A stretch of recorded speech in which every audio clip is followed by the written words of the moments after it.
I think something we've heard from analysts throughout the week is that they were mentioning that this may be a good spot to look at some opportunities to take some profits in some of your names. And especially when we have the escalated tensions with Iran going into the weekend, I actually am a little bit surprised that we're not down a little more with some investors not wanting to hold risk going into the weekend.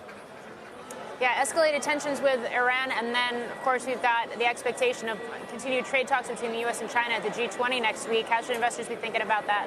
Well, I think right now investors are really pricing in a pretty optimistic outcome from that G20. I don't think they want a deal in place necessarily, but I think they want to see both sides be willing to come back to the bargaining table, because right now they've gotten into a little bit more of a tit for tat with banning companies, putting the potential for increased tariffs out there on the table. So it's really turned a little bit sour lately. I think if you can get both sides to come to the table and want to come away from that with maybe some negotiations to resolve this, that would be what markets, I think, have priced in already.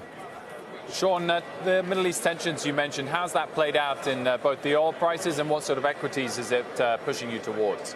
Well, one thing that's interesting about what we've seen since the escalation with Iran was the spread between Brent oil and West Texas Intermediate actually closed a little bit. Usually see Brent oil trade at a significant premium to what we see from West Texas. That's come in a little bit, and I think what that is just a preference in terms of a safer place to source your oil is now West Texas versus Brent, and so that's why you saw West Texas rise. So previously I said that TD Ameritrade clients really look at the diversified oil majors when they want to get exposure to this sector and maybe stick away from places like services. I guess I should have qualified that with as long as Iran doesn't blast one of our drones out of the sky, because now you do have the potential that this may help the services sector if we do start to see more production and more demand shift to West Texas Intermediate oil. That could benefit the services sector. And so if you look at names like Rig or Halliburton, I think those are some names that you could potentially look at.